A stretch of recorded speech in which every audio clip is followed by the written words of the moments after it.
também. Por favor. 8h24, para você ligado com a gente aqui na Rádio Cultura FM de Araci. Nós já estamos recebendo aqui na nossa bancada, né, o nosso amigo jornalista e escritor, né, do nosso município de Araci, Franklin Carvalho. Bom dia, Franklin, tudo bom, meu irmão? Bom dia, ouvintes da rádio, como estão todos, tudo bem? Tudo bem, graças a Deus. Cara, um prazer tê-lo aqui nos nossos estúdios mais uma vez, você que já veio aqui outras vezes, né, apresentar suas obras, e por sinal, muitas obras, viu, Henrique? Muito importante saber disso.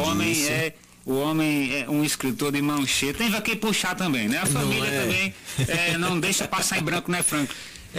Tem uma experiência interessante com a literatura aqui em Araci também, porque minha irmã, Ana Nery, ela escreveu o livro Memórias de Araci, né? Sim. E foi um livro que eu até ajudei a fechar esse livro, fazer a revisão, e que é um livro que acho que as pessoas devem procurar. Se não conseguirem comprar, no Centro Cultural tem exemplares desse livro, Memórias de Araci, que fala da história da igreja antiga, por exemplo. Uma igreja que, quando ela fez 100 anos, as pessoas resolveram reformar essa igreja aqui de Araci. Sim. E aí derrubaram a fachada da igreja para poder reformar, e depois derrubaram a igreja toda.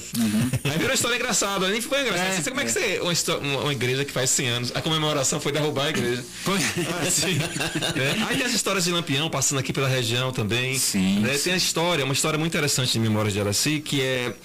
Na seca de 32, fizeram uma estrada aqui que é para uma frente de serviço, né, para garantir trabalho, para as pessoas terem uma fonte de renda. E essa estrada atraiu gente da Bahia toda e do Nordeste, de Sergipe e tal. Essas pessoas vieram para Araci na seca de 32 para construir essa estrada. E não tinha emprego para todo mundo, não tinha comida. Eita, nós. Tudo era trazido de fora, que não tinha comida aqui, não tinha água, faltava.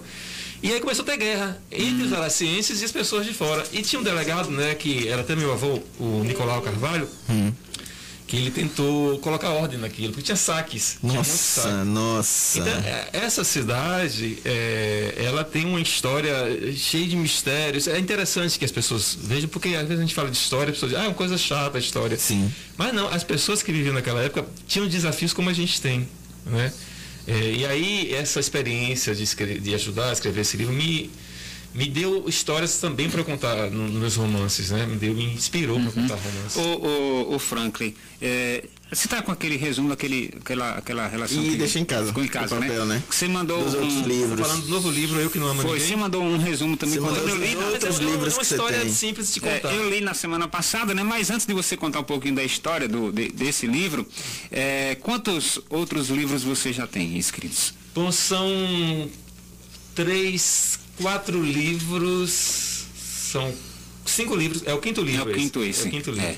Então os outros também, você foi premiado também, né? Por diversos esse outros... é o segundo romance. Tem um livro de contos, tem um livro, o primeiro romance, Céus e Terra, ganhou um prêmio nacional do SESC, né? Do Serviço Social do Comércio. E por causa desse prêmio, ele teve um destaque nacional e acabou ganhando outro prêmio, que é o Prêmio São Paulo de Literatura, que também premia livros nacionais, né? É um prêmio nacional que escolhe entre livros de todo o país. Eu ganhei o Prêmio São Paulo e depois eu concorri com um livro de contos na Academia de Letras da Bahia e ganhei o prêmio nacional também, que, né, é um prêmio que abrange todo o Brasil. E esse livro, A Ordem Interior do Mundo, foi premiado. Esse livro saiu há 6 meses, A Ordem Interior do Mundo. E agora eu lanço 6 meses depois esse novo. Esse novo Que conto. maravilha, que maravilha. Que coisa boa. E o bom saber que é da terra, né? O melhor de tudo é isso. E até pegando o ensejo do que você falava, contando a história, né, de Araci, da nossa querida Ana Nery, que aí também é uma referência, né, de história aqui, como a gente tem outros historiadores também no município. Mas eu que sou de fora, por exemplo, sou apaixonado por histórias assim, por contos assim, que mostra qual é a realidade do que hoje é a cidade. Então, você tem a história da cidade para poder contar.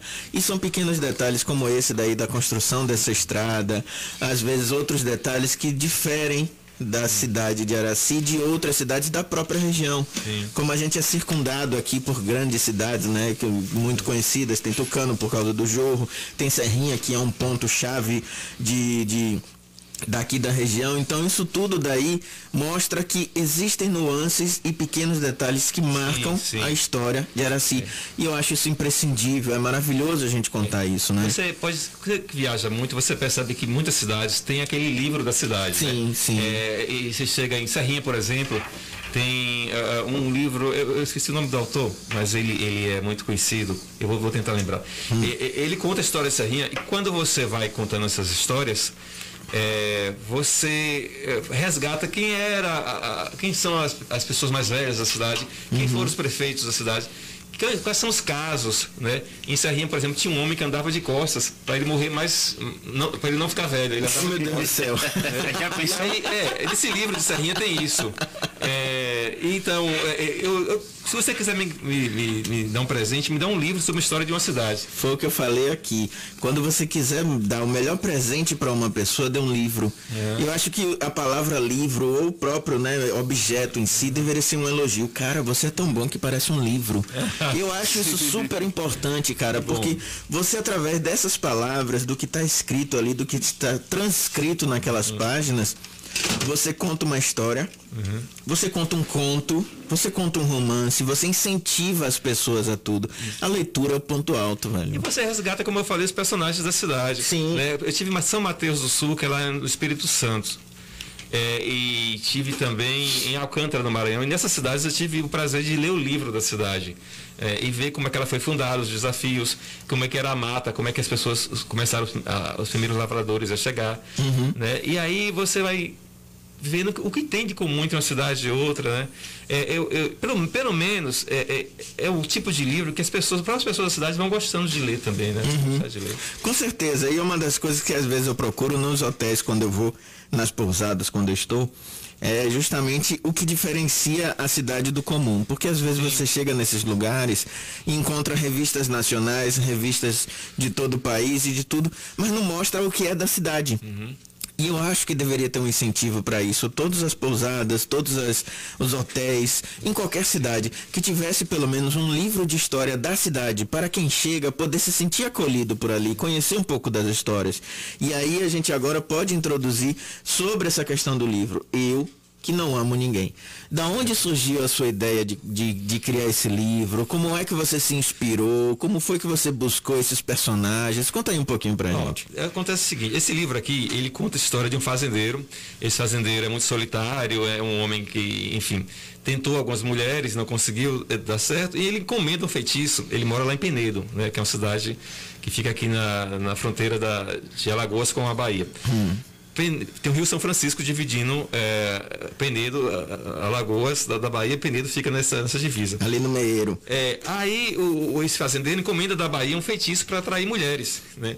E um homem que vai levar esse feitiço engana o fazendeiro. Em vez de entregar o feitiço verdadeiro, que é caro, ele entrega uma imitação. E o fazendeiro diz assim: olha, tudo bem, você entregou aqui o seu feitiço, mas você vai ter que ficar na minha fazenda até o dia que fizer efeito. Eita! E o cara fica assim, poxa, não tem como fugir, não tem como desmentir, não tem como falar a verdade, e ele acaba ficando.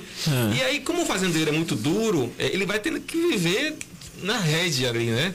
E esses dois homens, um malandro e o outro sério, vão convivendo e aprendendo, porque o mensageiro, que é o malandro, ele também é solitário. Entendi. Então eles têm que aprender como conquistar mulheres, como conquistar o amor, né?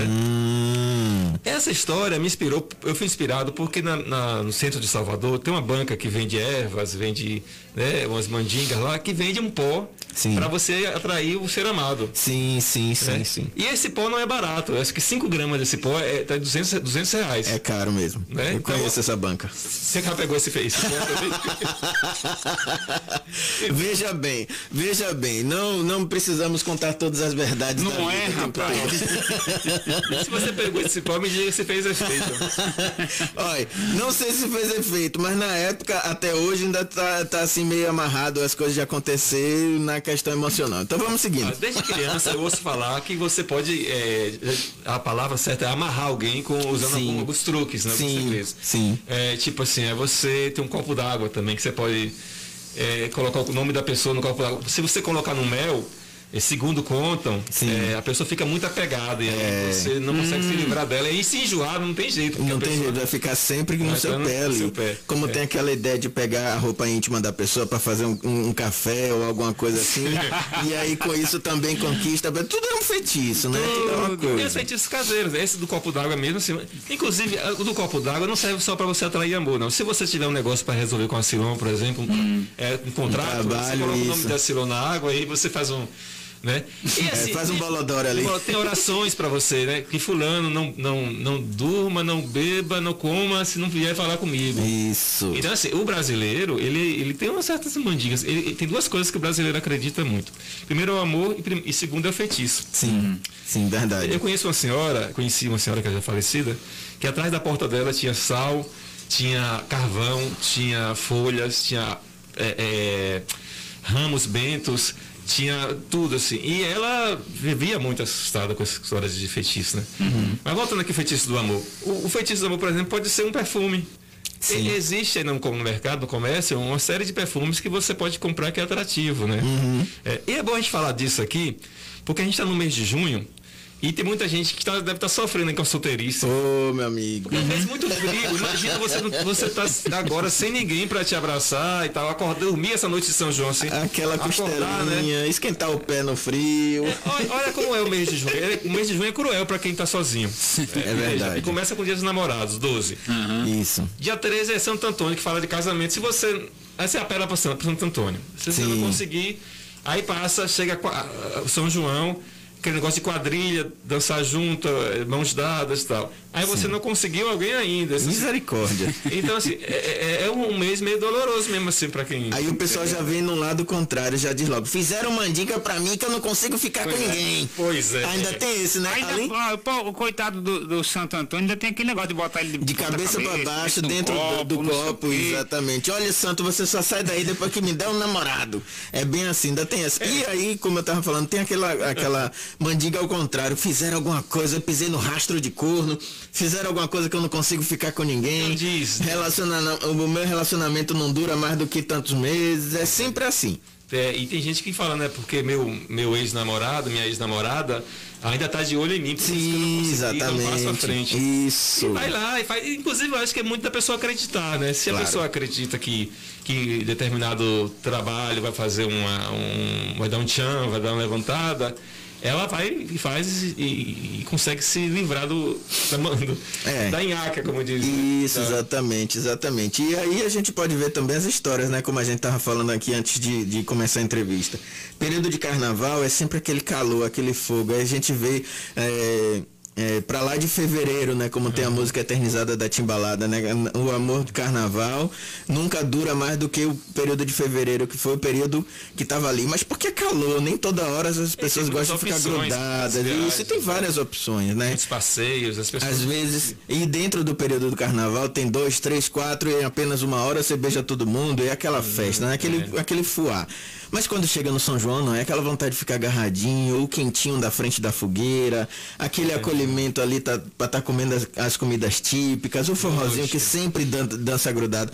Mês de São João, esse período de frio, é o pior pro período de solteiro, pra pessoa que tá solteira. E aí eu acho que as pessoas se apegam mais, se juntam mais quando tem alguém. Sim. E tendem a ficar um pouco mais de tempo junto. Exato. Aí você vê como a gente fez a relação, né? Sempre quem começa um namoro, uma relação dentro do período de São João, acaba durando muito mais tempo. Porque o período de inverno é mais longo. Então, com isso, as pessoas passam mais tempo juntos, acaba ficando ali mais tempo amigado, mais a costelinha junta. Aí agora, vou lembrar aqui, uma coisa que a gente estava comentando antes do programa começar, que é a dificuldade que as pessoas têm hoje, né? Algumas pessoas que levam a sério a questão do cuidado. Pandemia, isso. Né? Esse problema da pandemia, que o amor fica mais complicado em tempo de pandemia, né? Fica. Você conhecer gente, você sair para paquerar, você se juntar e confiar. Esse período de pandemia agora é aquele período em que a pessoa, se antes da pandemia já tinha dificuldade de interação social para conhecer gente, imagine com a pandemia, em que a pandemia já diz que não é para ter interação social. Aí tem uma coisa que eu lembrei que a Silão falou de Santo Antônio, que consegue casamento, né? E aí eu estudei um pouco esse negócio de paquera, de amor, de lendas, de superstições, e disse que Santo Antônio consegue casamento, mas não os melhores casamentos. Santo Antônio ajuda até quem está desesperado a conseguir alguém ali na hora, tal, com mês de junho e tal. Mas quem consegue bom casamento é São José. Né? Inclusive as revistas de mulheres, né, senhoras de idade, assim, São José que você tem que apelar, se você quiser. As mulheres devem apelar, se as mulheres quiserem um casamento sério, um homem decente. Uma coisa boa, exatamente. Uma coisa boa de qualidade. Tanto que, se eu não me engano, tem aquela aquelas promessas de São José. Eu prometo, São José, que em um ano eu não faço tal coisa. Então, se você cumprir até a data do ano que vem, você consegue um crédito. O que você estava pedindo. Então você vê que é pelo empenho. Já o Santo Antônio não, realmente é a cara do desespero. Não à toa você bota o santo de cabeça para baixo, você bota ele dentro do copo d'água, deixa ele afogado aí, só sai depois que me arranjar uma pessoa. Então é aquela necessidade urgente, né, de ter uma pessoa, e arranja qualquer coisa. E não pode não dar certo, né? Exato. Inclusive tem esse desespero da solidão. A solidão é uma coisa muito cruel para algumas pessoas. Sim. E aí é que a gente vai mudar um pouco o tom, eu acho, que para falar um pouco sério, porque algumas pessoas elas desandam até para o alcoolismo. Sim. Muito difícil, principalmente para pessoas com um pouco de idade, mais avançadas, meia idade, 30 anos, 40, ficar sozinhos. Sim. E aí se volta para depressão e tal. Exato. E tem essa coisa, né? Porque se você não ama você próprio, é muito difícil você conseguir amar o outro, atrair alguém e ser amável. E se destrói, às vezes, as pessoas por conta disso. Porque assim, algumas vezes você vê a relação, o amparo, o acolhimento, né, daquele outro. Então eu espelho naquela pessoa que eu estou me envolvendo a necessidade que eu tenho para mim, seja de atenção, de carinho, de cuidado, de acolhimento. Então eu já jogo nele a responsabilidade de ter que me dar aquilo que eu quero. É a razão da minha vida. Isso, né? Exatamente. É a razão da minha vida, e aí exatamente. A pessoa. E aí quando você não tem aquilo de volta, na sua cabeça cai um peso. E aí você se sente tão mal com isso, que até o outro que poderia chegar para tentar te ajudar não consegue enxergar espaço. Aí ele começa a ver assim, nossa, essa pessoa só pensa para baixo, só pensa no lado ruim, só pensa na depressão. Então aí sim que o outro que poderia chegar até você, ele não consegue ver abertura. Às vezes ele até tenta, às vezes ele tenta chegar, ele tenta conversar, tenta estar próximo, mas você não consegue permitir, pelo fato de você só estar vendo o lado ruim, e aquele outro que está tentando chegar, ele não vê uma brecha. Sim. E aí é o que acontece, o sentido da depressão dentro do relacionamento. Porque às vezes até você estando com uma pessoa já, estando ali, isso também complica. Sim. Porque por mais que você tenha aquela pessoa companheira, ainda você sente falta de alguma coisa, mas as pessoas não enxergam que essa falta que está fazendo é dele mesmo. A partir do momento em que ele se vê, que ele se ama primeiro, e em momento nenhum a gente relacionar isso, diz que o outro não vale a pena, não é isso. O que a pessoa tem que entender é que ele tem que se amar primeiro, ele tem que se gostar primeiro, ter atenção primeiro. Tem seus próprios gostos, sua própria realização. Exatamente. Tem que ter um objetivo na própria vida e não ficar dependendo do outro. Exatamente. Não é projetar no outro a necessidade de resolver uma coisa que é totalmente pessoal. Sabe por quê? São duas cabeças. São dois pensamentos completamente diferentes. O que as pessoas às vezes precisam entender é isso, que cada um tem a sua liberdade, o desejo de ficar com o outro. Então eu sou livre para todos os meus pensamentos que me permitem desejar ficar com aquela pessoa. E eu não vou fazer com que aquela pessoa sinta-se obrigada a estar comigo. É o que eu digo às vezes quando eu estou em conversa com amiga, essas coisas.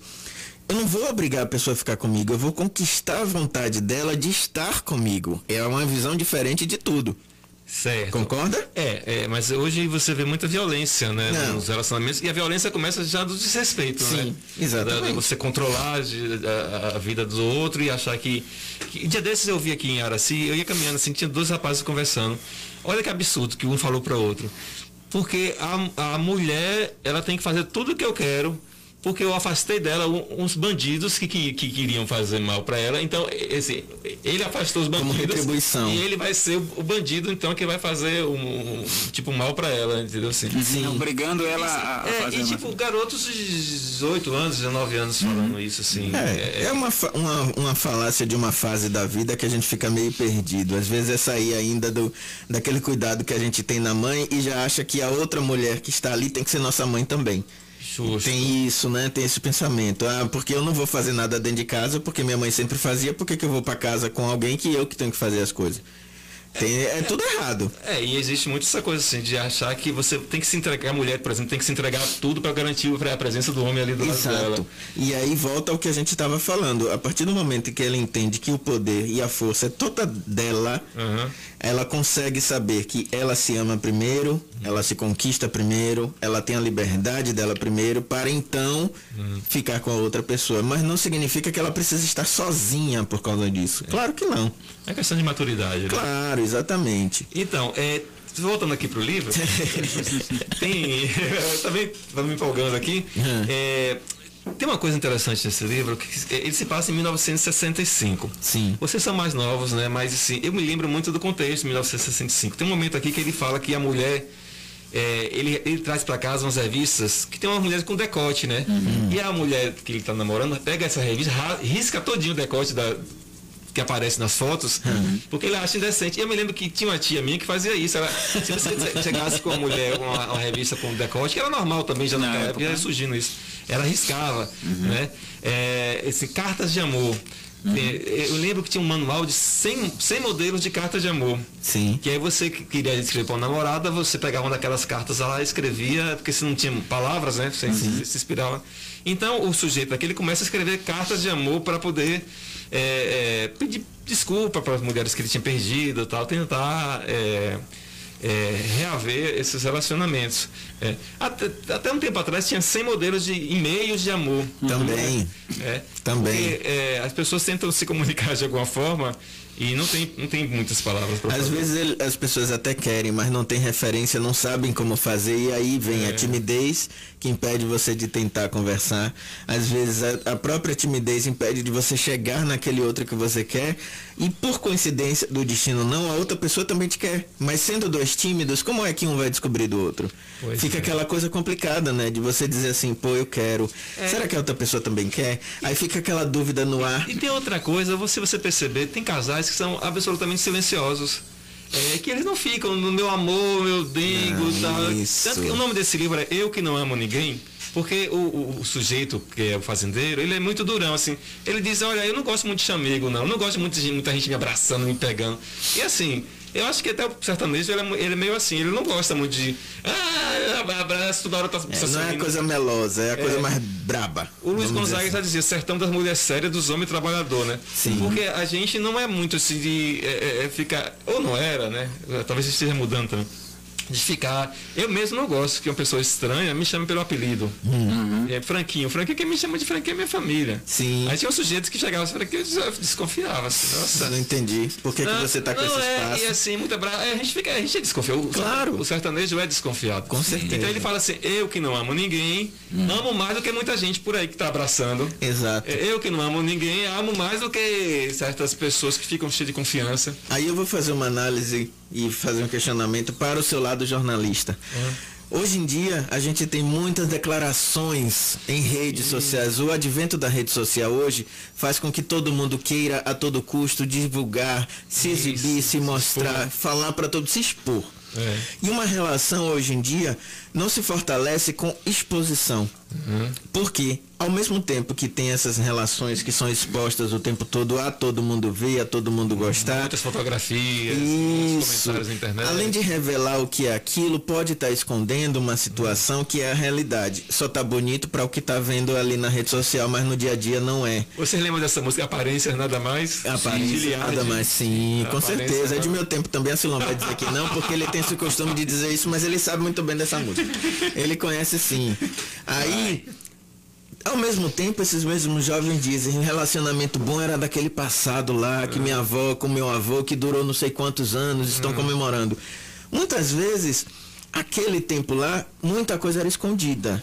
A gente sabe disso, que existia muita coisa do patriarcado, né, que levava aí e não permitia que a mulher tivesse a liberdade que se tem hoje. Tinha uma coisa naquela época que eu acho que o mundo ia vir abaixo se acontecesse. Naquela época era comum um casal dormir em quartos separados. Sim. E ninguém morria por causa disso. Inclusive dormia e acordava e tudo bem. A relação continuava boa, isso. Eu não sei se era bom ou se não era ruim, mas assim, tipo, não tinha esse grude talvez de hoje, né? Sim.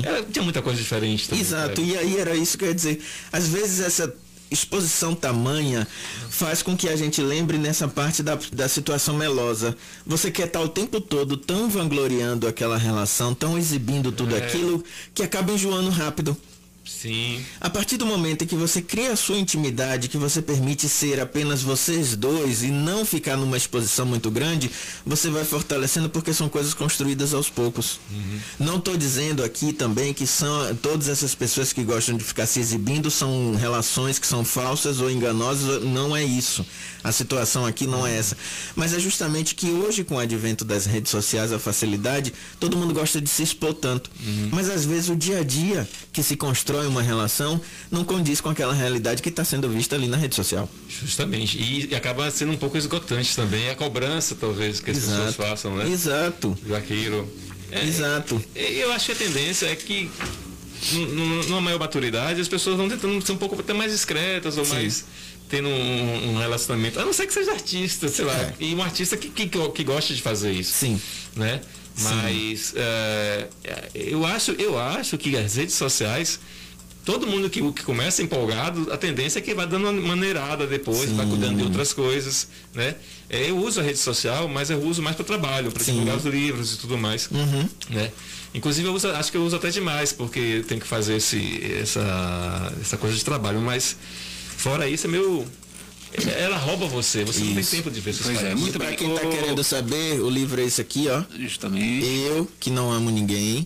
Onde é que pode ser encontrado aqui, Franklin? Bom, aqui é interesse. Quem está, vamos dizer assim, a representante do meu livro é minha irmã Ana Nery, professora Ana Nery, que é bem conhecida e pode ser procurado com ela. Sim. E também no meu Instagram, já que você falando de redes sociais, Franklin Carvalho 2017. @Franklin Carvalho 2017, pode entrar em contato. Pronto. E aí eu quem por acaso está fora de Araci, que quiser adquirir, quiser comprar, como é que faz? Esse Instagram também. Lá pelo Instagram você Franklin Carvalho 2017. Consegue mandar via correio e tudo mais. Perfeito. Olha, gente, é uma leitura maravilhosa, principalmente nesse período de que a gente precisa ficar mais em casa, que a gente não pode estar se envolvendo muito, aglomerações. Uma leitura como essa é interessante porque, como eu estava falando com a Simone, tem alguns livros que quando você começa a ler, você não quer parar, você devora ele, você degusta aquele livro de uma história tão engraçada. E aí a situação desse livro, vamos dizer, é um conto. Ele pode ter sido ou não baseado em história real, mas ele tem muita coisa que veio da mente do próprio escritor. E isso daí é que é gostoso, você tentar descobrir o que é que foi real, que são situações em que ele conta, como ele trouxe, de pessoas dormindo em quartos separados, mas que não deixavam de ter uma relação, como do próprio fazendeiro aí, né, que mandava trazer um feitiço para conquistar a mulher, mas ele não sabia como fazer porque ele não gostava de se apegar. Então, assim, são coisas reais contadas ali de uma forma em conto. Vale a pena. Adquira, vocês vão gostar do livro. Só lembrando aqui que tem uma história que é daqui de Araci. É um cidadão, um sujeito que roubava as casas.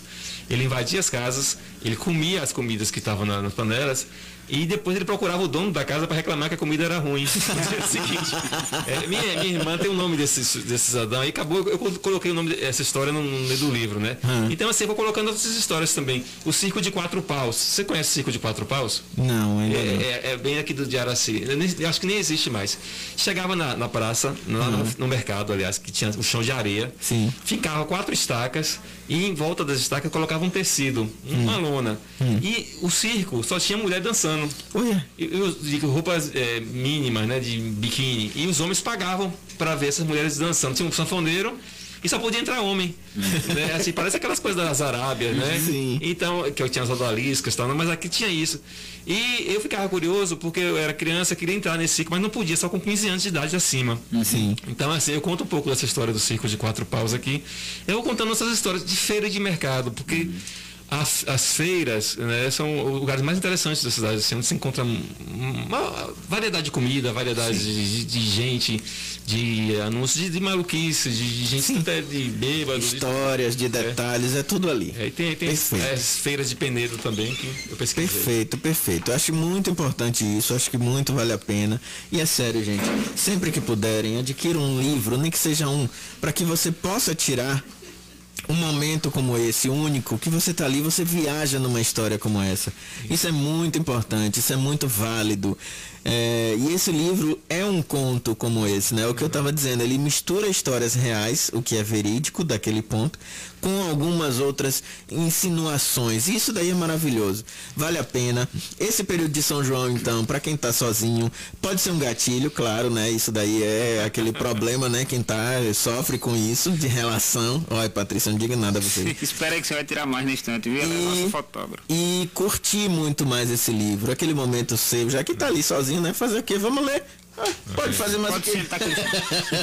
Mas, Franklin, eu quero agradecer. 5 minutinhos, eu quero agradecer você por ter aceitado o nosso convite. Eu agradeço. E outras, sempre que tiver alguma novidade, que quiser falar de novos livros, novidades, conteúdos. É muito bom saber que a rádio continua sempre prestando serviço à cidade. Araci tem um perfil interessante como cidade. Araci tem um centro cultural, uma biblioteca enorme, com bons livros. Sim. Tem sites locais de notícias, tem uma rádio comunitária. Então, assim, a gente tem que se orgulhar. Inclusive, aproveitando que você falando de site aí, eu quero colocar o Bom Dia Cidade à sua disposição também. Sempre que você tiver algum texto, algum artigo, algum editorial que quiser publicar, pode mandar pra gente, que a gente publica lá no nosso site. Nós temos notícias diárias sendo publicadas lá. Sempre que tiver algum bom conteúdo, pode mandar pra gente, que a gente publica sem problema nenhum. Notícias do site também acho muito interessante, né? Muito bem, a gente tem que a gente se informa da cidade. A gente tem sempre publicado bons conteúdos. E, mais uma vez, agradeço ter aceitado o nosso convite.